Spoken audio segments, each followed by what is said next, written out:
Sheboygan Falls, a tale of corruption and hypocrisy.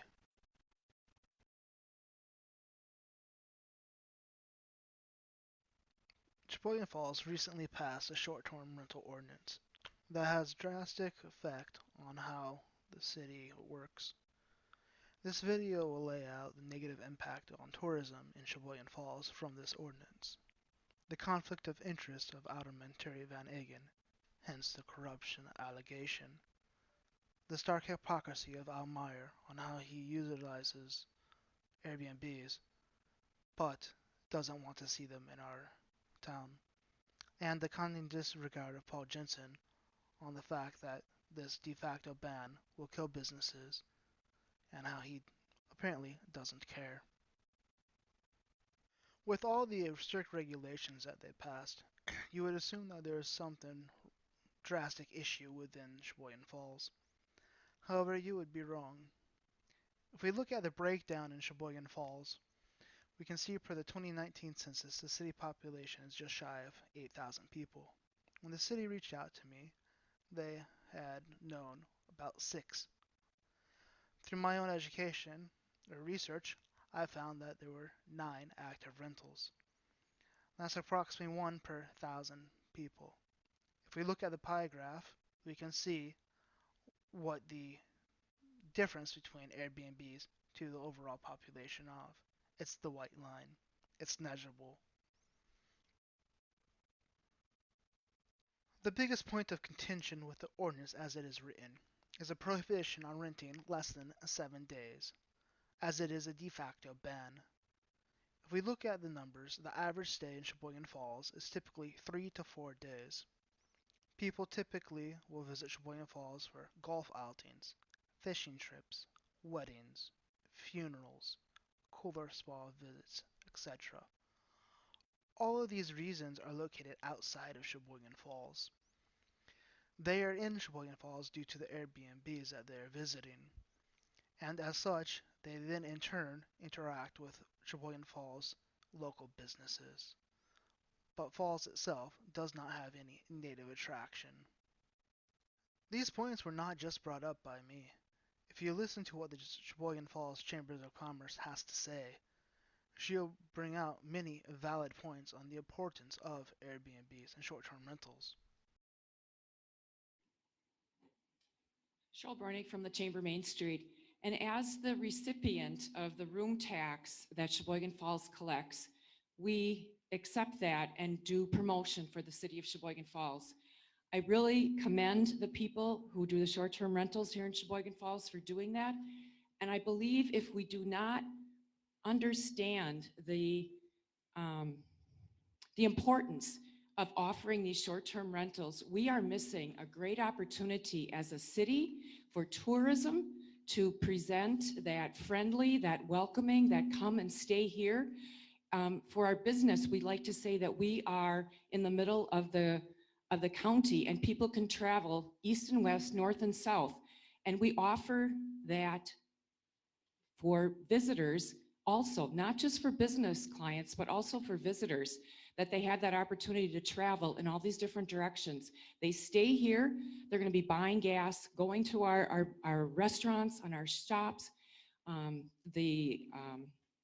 the other different amenities that we can offer. We might not have the large attractions, but we can offer a friendly, welcoming place for the visitors in terms of short-term rental.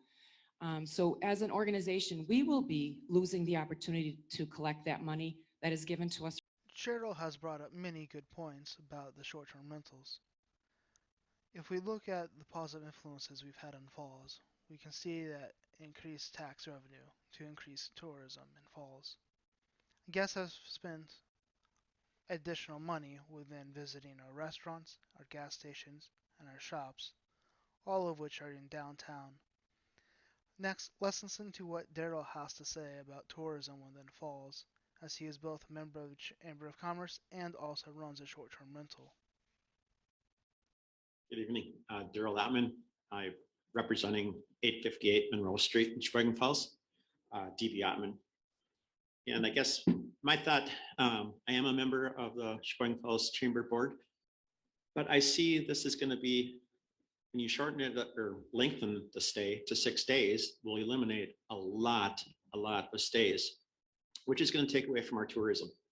Our tourism is, believe it or not, a big part of Sheboygan Falls. People come here, they like it, they want to stay, but we don't have enough here to keep them for 6 days. Let's be realistic. Even a golf outing, unless you're getting a regular golfer or one of his caddies, they're not going to stay for more than 6 days. First of all, they can't afford it. So I really think going down at the 2 limit would be very, very beneficial to all of us Airbnb people. It's just going to help our tourism dollars come back and stay back here in Sheboygan Falls. Thank you. So, while the Chamber of Commerce sees many positive factors of having short-term rentals, what's insidious is that Terry Van Engen sees these as something to eliminate, as he would like to protect other businesses in downtown Falls. As he says, they pay more taxes. I'll let him explain in his own words. We're also here to protect some of our downtown business. We got bed and breakfasts that obviously they pay more taxes to the city, and I feel there's some need to protect them because you're taking away some of their livelihood. We have just heard our city council member admit that he would rather have one business over another because that business may pay more in taxes or have more profit. We shouldn't be having our council members pick and choose which business succeed based off the revenue that the city may or may not receive. Rather, we should be having a honest discussion on what benefits these companies bring. Both Airbnbs or short-term rentals and bed and breakfasts are two different business models. They cater to different people. So in addition to business, we should also consider safety. One of our residents looked up a FOIA request on police records and found some interesting facts. I'll let him explain it to you. I'm Israel Deutsch. I just purchased 217 Pine Street. I've been in law enforcement for 17 years. In 17 years, I've never responded to a short-term rental and long-term rentals all day long. To look at an open records request from the city about long-term rentals and short-term rentals in your city in the call volume, there's 64 calls of service in long-term rental areas within a year. 13 of those calls are concern in nature. Others may be medical calls and things that aren't concern in nature. There's one call for a short-term rental that's a welfare check, and that could mean multiple things. And there is one call that is made an arrest at an address that the city board member lives at. So when we're looking at a detriment to the city and why we create ordinances because there's a detriment to the city for safety, health, other reasons. And it obviously shows that long-term rentals are more of a safety concern than short-term rentals. And if we're addressing this issue and there's more of a detriment to an address on one of the board members' addresses, I'm not sure why this ordinance is being created. But I'm here on behalf of two people that if you pass this ordinance or exclude the 6-day rental, they're going to have to probably sell their house. So you're excluding 2 residents in the city that they're going to have to move to. As we've just heard from Israel speaking, statistically, we're less likely to have a problem at short-term rentals in comparison to long-term rentals. Furthermore, a board house member is more likely to be a public nuisance than a short-term rental. In fact, even Terry agrees that it's not to a point where you need to call 911. I'll let him explain in his own words. So, and they're not to the severity of picking up the phone and calling 911. Even though they admit that it's not to severity of picking up the phone and calling 911, there's been no police response to the short-term rentals. We're more likely to have an issue at a member's house. What we also hear from the city council is that they claim to listen to residents. In fact, I'll let them explain their point of view on that. Follow up by saying though, if we want to go the route of putting in an ordinance, I mean, in a normal environment, we would go and, ask or invite the neighbors around, and do everything else and see if anybody is in the nearby neighborhood is in favor of that. And if 8 out of 9 say no, I would think we'd say no. You can go and you can say license them all. My neighbors have told me licensing doesn't deter anything. If you can make money off it, I'm going to make a little less. From my experience, I didn't see anyone speak out against the short-term rentals from residents, only council members. Many of the council members have claimed that people don't want to be known, they want to be kept private. Well, I'm sorry, this is an issue that public affects everyone. If it is truly an issue, they need to be present, they need to be public, and they need to be speaking out in town halls. In all the town halls that I attended, the only people who were vocal were the people speaking out against this ordinance. And yet, they're the ones who are suffering the most once this ordinance was passed. So I would argue that the city council does in fact not listen to residents, rather that they are doing this purely on their own accord or for other reasons. In fact, one of those other reasons is the fact that we have Terry Van Engen publicly going out against short-term rentals. I'll let him say it in his own words. Do you have any thoughts? Well, I'll go on record and say I don't like him at all, but so I'll throw that out there. Terry Van Engen has gone on public record stating that he doesn't like short-term rentals. I believe this is a personal vendetta to eliminate short-term rentals within his own community. If we go to Airbnb and take a look at some of the available short-term rentals in the area, we can take a look and find that one of the short-term rentals that is right across the street from Terry Van Engen's house. As we scroll down, we can see how close they really are. A quick Google search will easily find Terry Van Engen's house address. Once we find the address, let's take a look at the zoom and zoom into the map. From here, as we zoom in, we notice his house. The house in question is directly across the street, and we can easily see how close they are. So from the available evidence, we can reasonably conclude that it is corruption on behalf of Terry Van Engen's that is the driving factor of the Airbnb ordinance, or the short-term ordinance. We see that it's a personal matter not driven due to public interest. Rather, it is a vendetta against his neighbor who lives directly across the street that runs an Airbnb. We know that they cannot outright ban these, as that would be against the Wisconsin statutes, but they are allowed to have the 6-day ban, which, again, according to numbers we just shared, most people do not want to stay that long. They typically stay 3 to 4 days. So by trying to eliminate the vast majority of people whom are able to come or who would want to stay, this is a de facto ban.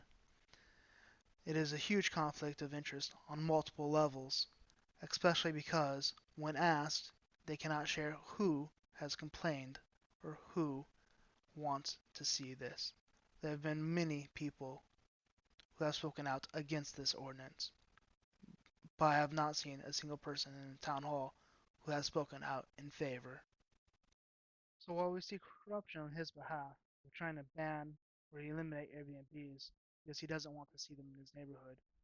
We also have council members who believe that it's okay to utilize Airbnbs as long as it's not local. They state it's okay if they go to a big place, big cities, or tourist destinations, conveniently ignoring the fact that the tourism industry in Falls is trying to grow. The Chamber of Commerce wants these. I'll let Al explain it in his own words. I have said I am one of the individuals that has used Airbnb. Next week, I'm going on vacation in Manitowoc Waters. I'm using an VVRO. So I do use these.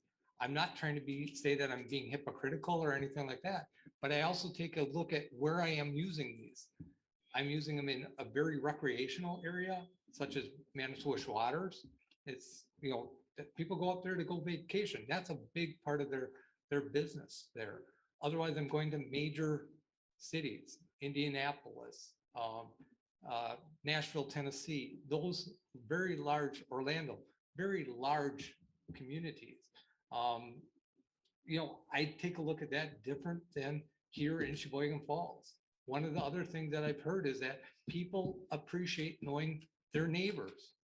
When you put a short-term rental next door to there, they don't know who's there today, next week, or a year from now. So those are all things that I'm taking into consideration when I look at this. And as Paul had just mentioned, I support this the way that it is written. Hal's reasoning is that most people want to know their neighbors. That's not the case. In fact, most people don't know their neighbors. It is nothing to have one house in a neighborhood where people don't know their neighbors because that's just a fact of life. Or, more likely, maybe he just doesn't want to make his boss mad.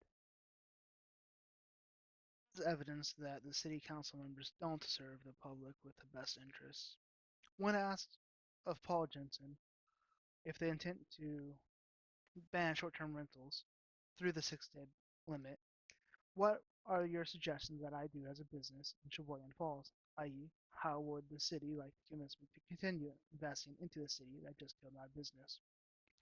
His response is, your business model and your business decisions is just that.